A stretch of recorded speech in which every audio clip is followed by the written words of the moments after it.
Listen to mirror, mirror, the reflection of the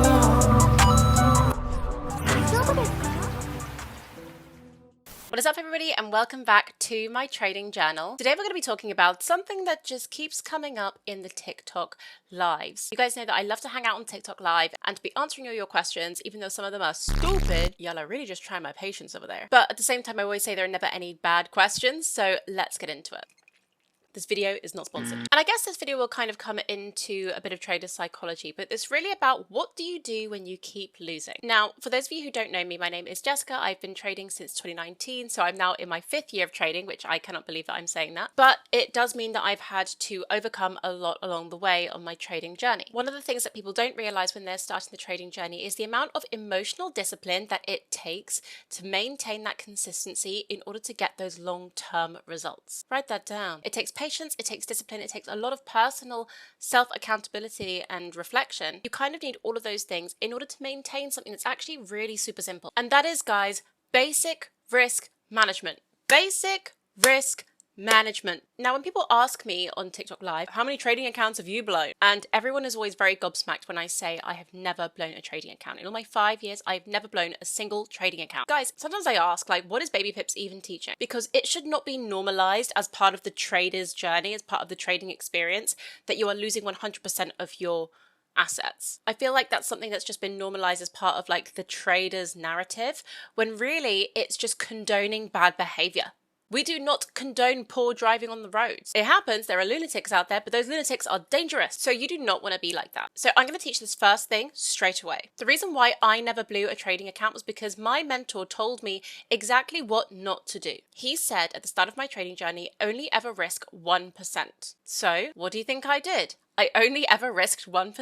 I don't know if that comes down to me being a dancer and just being really good at being told what to do, but I simply did what I was told. And therefore, because the reason why we have mentors is that they teach us from their mistakes so that we don't make the same mistakes again, right? Elevating us to our success faster. I simply did as he told me to do. And for that reason, I never blew a trading account. So whenever you are risking 1% of your trading account, that is 1% of the entirety of your 100%. Okay, so if you've got £1,000, you're only risking 100% of that £1,000, which is what?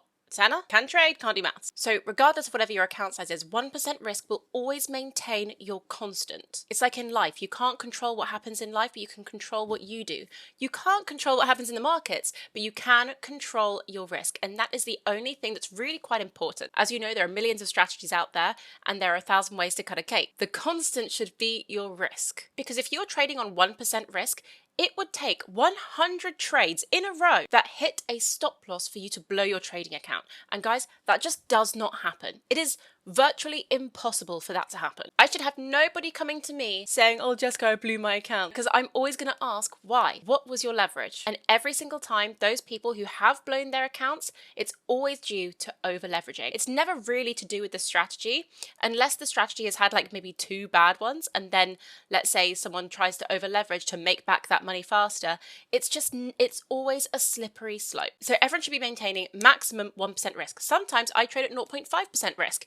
Yes, when you have a larger account size, it doesn't really matter so much because the returns are still kind of great for the ego. However, I grew my trading account faster when I was under leveraging. 0.5% risk. Guys, it is a game changer that I don't think many people are talking about. Not enough people are talking about it. I don't know what they're teaching on Baby Pips. Everyone swears by Baby Pips and yet nobody's making any money. So what's going on? And if anyone's trading without a stop loss, you are fired from my FOREX university. There is no way. As a default, I should not have anybody complaining to me that they've blown their account and then tell me, oh yeah, I haven't been setting stop losses. Respectfully, not interested. Because all of those things just tell me that there is a lack of discipline and a lack of strategy going on in your Forex journey. And I understand the journey can feel long. I can understand it can feel boring and clunky and that it can get incredibly frustrating.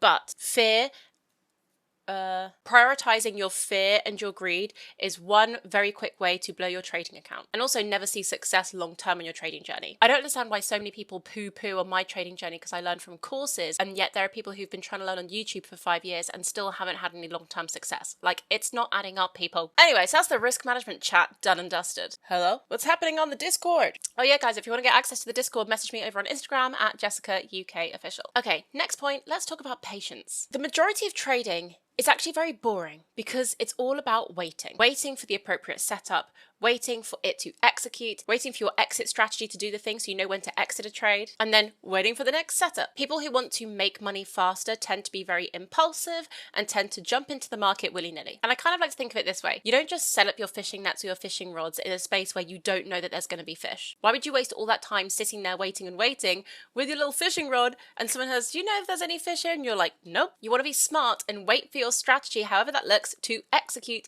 and then you jump into your trade. When you're impatient, you tend to make more bad decisions, and therefore you keep having hefty losses because you decide to jump in again and again, and you keep thinking, oh, maybe this will be the one. No more of that. I mean, yes, you may need to be adaptable, okay? Practicing adaptability and adjusting your strategy in relation to like the nature of the market at that time. And this is why it's really important to be open to suggestions, being open to new ideas. Yes, it'll take a lot of back testing. Yes, it takes continuous learning, okay? Because we are always students to the market. But that is actually really crucial when it comes to keeping your head in the trading game. Never get complacent, people. Okay, now self-reflection. If you are not doing personal development of any kind, then I'm going to need to ask you to take a seat. Every successful trader who I know has an incredibly sturdy and strong mindset, and one that is also very open to learning. They are consistently coachable. They're always incredibly humble and consider themselves long-term students. And they always say, do your personal development. So yes, that may look like looking over your past trades, doing your screenshots, doing your post-trade analysis, but also it needs to be a step more than that. I would always recommend listening to podcasts, listening to motivational speeches,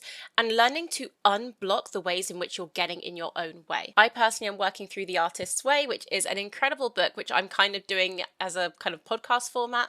It's free on Spotify, and I'm working through all of those chapters and doing my morning pages. Journaling, meditation, all of those things are incredibly important when it comes to developing your mindset and ensuring personal growth. Because you want to grow on the charts, but how are you growing off the charts? There's no point giving your broke mindset a $100,000 account. Because if you don't know how to manage a £100 account, how are you going to manage £100,000? There's no way. So what you need to do is be leveling up your mind, leveling up your process, so that by the time you actually get to that stage, you are well equipped and you are ready to make the most of that opportunity. And this is why a lot of people don't keep their funded accounts. Okay, you passed 2 challenges and you secured 10K, 50K, 100K, but the majority of those people actually fail in their first month of even receiving it. I wonder why that is. The problem is getting worse. And literally, there we go. My Google Calendar has told me that it's coming up to my own meditation time. If you do not have this set in your Google Calendar, I do not know what to tell you people. God, you guys get me so mad. Like, you guys know how I do this YouTube thing. I don't even have like a flashy camera, really. I don't do the whole crypto bro teach thing on here. I literally just come and give you my own personal experience. I do point the finger, but it's only because it's there to help you. I want you to learn from my experiences so that you can actually get your version of success faster. And don't get me wrong, I absolutely love doing TikTok lives. Y'all are hilarious. And we have our regulars, you know, the people who are jumping on whenever I'm live. I love to see you guys. Shout out to Sesame Street Kid. Shout out to Crucial. Shout out to Kevy Kev. But I do find that I'm answering the same questions over and over and over again, which tells me that something's not right. Something's going on in the trading consciousness that isn't getting people the results. And I want to try to help people actually get the results. Okay, so wherever you are on your trading journey, if you keep losing, there's a lot of this that needs to happen. Whilst I'm doing that and say, look at your sale, I need you guys to be pointing the finger at yourself and understanding, okay, where can I hold myself accountable? What do I need to be doing? What can I change in my approach? Is it because you're rushing? Is it because you're anxious? Is it because you're greedy? Is it because you're fearful? All of these things come into play, and even for me too. I constantly have to check myself. I always have to give myself a kick up the bum because that's what you have to do as, you know, as part of your personal development, especially as your account size grows. Guys, trading doesn't get easier. The numbers just get bigger. You still have to keep applying the same rules. It might not be nice to hear it when you're working on like £100 or a £200. Anything under £500, I know that this conversation can get quite boring. But if you can make it past, I always say, if you can build from £500 to £1,000, bellissima, you are on the right track. Mentally, intellectually, actionally, spiritually. I don't know what I'm saying, but you know what I mean. You're making moves. But yeah, that's kind of it. I don't really have any more to say. I don't really have much more to add, but if you keep losing, take a step back, recalibrate, and start again. There is nothing wrong with starting again, starting afresh, but make sure you don't bring the same attitude and the same habits into your new approach. If you guys want to connect with me further, feel free to message me over on Instagram at JessicaUKOfficial. I hang out in the DMs a lot, so feel free to just say hi. I do love to get to know you guys, and there are some of you who've been following me for like the whole 5 years of my journey, and to see how we've all grown, or maybe not grown. Looking at some of you, it's all part of the experience, and it's, I absolutely love it. So feel free to connect with me, and I will see you guys in the next one. Bye. Listen to mirror, mirror the reflection of